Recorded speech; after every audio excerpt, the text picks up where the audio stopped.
Como siempre se ha mencionado, la finalidad de la información financiera simplemente es tomar decisiones. Pero estas decisiones deben de ser correctas y oportunas para cualquier entidad. Para ello se requiere primero registrar correctamente las operaciones de una entidad, así como aquellos eventos que la afectan. Eso es la técnica contable. Y segundo, presentar la información financiera de tal forma que sea comprensible para el usuario. Para esto último, se han desarrollado diferentes maneras de presentar la información financiera. Estas formas son los estados financieros, tanto básicos como secundarios. Tenemos el estado de situación financiera, que nos permite entender cómo se encuentra cualquier entidad a una fecha dada en cuanto a sus activos, su pasivo y su patrimonio. Tenemos el estado de resultados, que nos dice si la empresa obtuvo o no utilidades o pérdidas. Y tenemos el estado de cambios en el capital contable, que muestra esas variaciones que se dieron en lo que es el patrimonio de la entidad. Pero bueno, faltaría otro estado financiero que respondiera a la premisa de presentar si la empresa está mejor o peor que antes y que tomara como referencia algún indicador. Este estado financiero es precisamente el estado de flujos de efectivo. El estado de flujos de efectivo lo que busca es responder a la pregunta de si la empresa se encuentra mejor o peor, pero lo hace sobre la base del efectivo.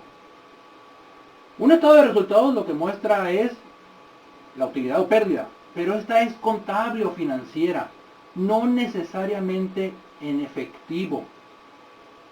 Recordemos que la utilidad o la pérdida, cuando es contable o financiera, es un resultado de operaciones, pero no implica que ese resultado esté representado en efectivo. Es por ello que este estado, el estado de flujo de efectivo, busca no nomás decir si la empresa está mejor o peor, sino toma como referencia lo que viene siendo el efectivo.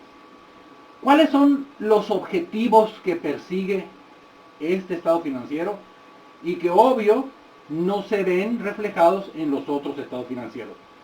El primero es que el estado de flujos de efectivo nos permite evaluar la capacidad de la empresa para generar recursos. Y por recursos, recordemos que es flujos de efectivo, nos estamos refiriendo a que pueda generar precisamente efectivo. ¿Cómo evaluamos esta capacidad? Pues simplemente viendo el origen del efectivo. Si el origen es de sus actividades normales como las ventas, excelente. Pero si la empresa está obteniendo efectivo porque está vendiendo sus activos, bueno, hay un problema que revisar. El segundo objetivo del estado de flujos de efectivo es que nos permite conocer y evaluar la diferencia entre el resultado contable o financiero y el efectivo. Como dijimos ahorita, el resultado contable o financiero no necesariamente tiene que ser exactamente igual al efectivo que tiene una entidad. Por muchas razones están las depreciaciones, las amortizaciones, que como ya se mencionaron en su momento, sirven para recuperar inversiones o para reconocer resultados en los periodos, pero que no implica realmente una afectación al efectivo. Entonces hay una diferencia siempre entre el resultado contable financiero y el efectivo. Bueno, este estado nos permite, sobre todo en su presentación de manera indirecta, conocer el por qué esa diferencia. El tercer objetivo del estado de flujos de efectivo es evaluar la capacidad que tiene la empresa para cumplir con sus obligaciones.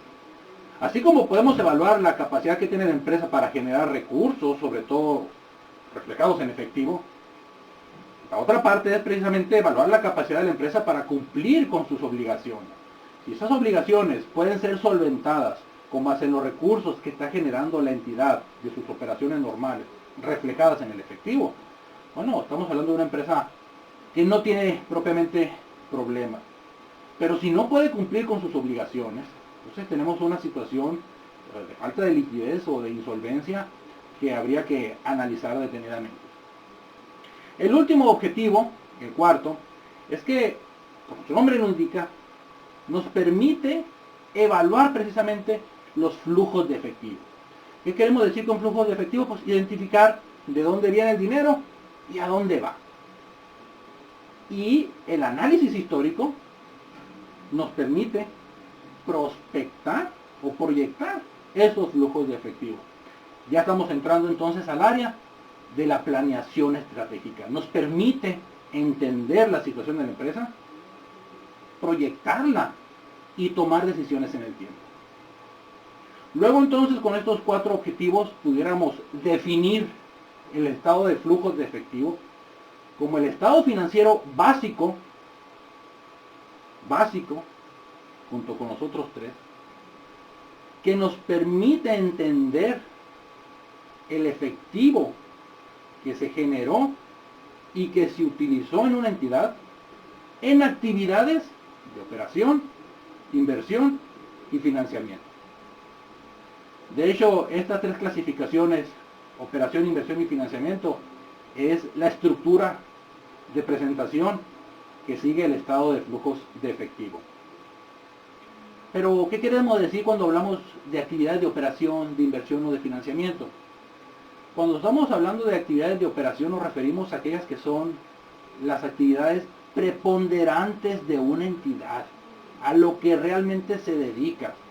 Por ejemplo, las compras, las ventas, que por ende dan cuentas por cobrar o cuentas por pagar, los cobros que se hagan de esas cuentas, los pagos que se hagan de esas cuentas, los pagos de sueldos, etcétera. Lo que es la actividad normal se ubica, se cataloga y se identifica en operación.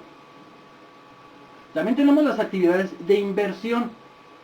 Las actividades de inversión son todos aquellos préstamos que se dan y obvio que se recuperan.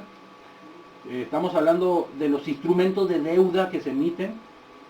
Estamos hablando de los inmuebles que se adquieren, la maquinaria que se compra, el equipo de oficina que se compra.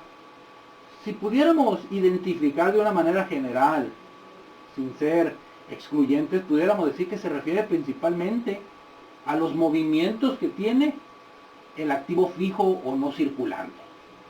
Ahí es donde están las actividades de inversión.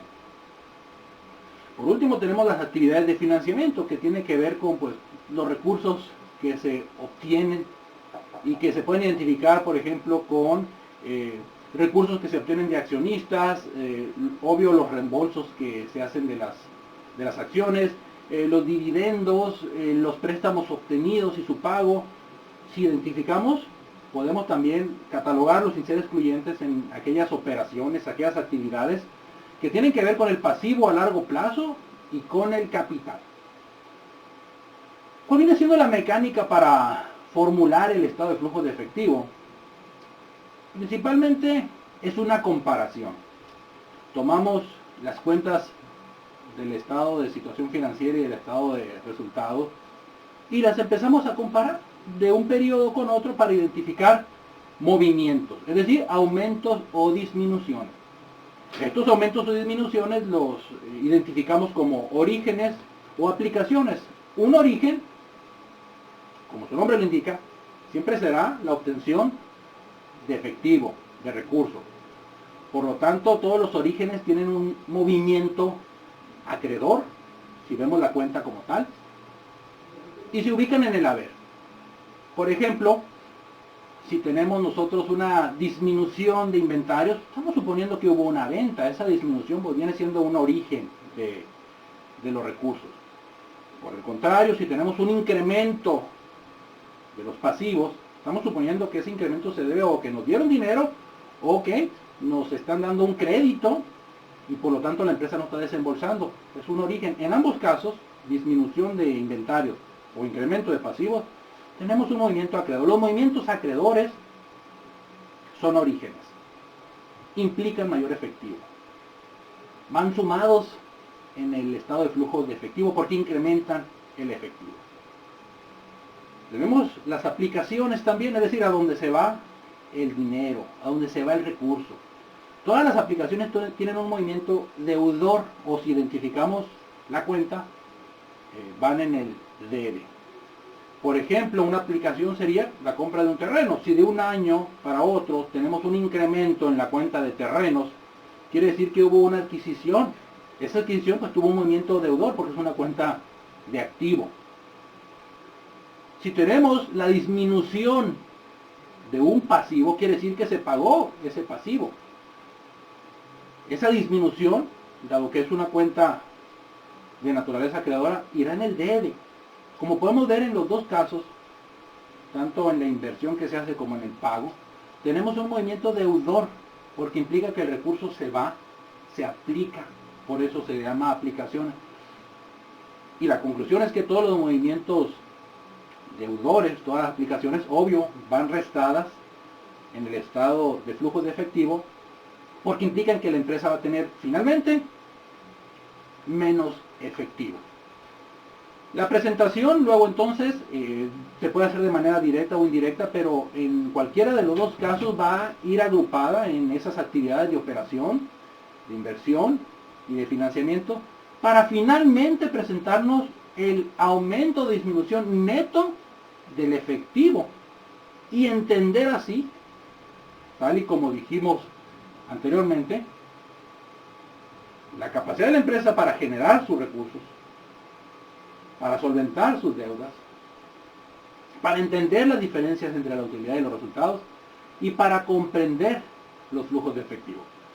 Finalmente, como los otros estados financieros básicos, la utilidad del mismo va a depender del uso que haga quien lo analice y quien tome las decisiones en la entidad.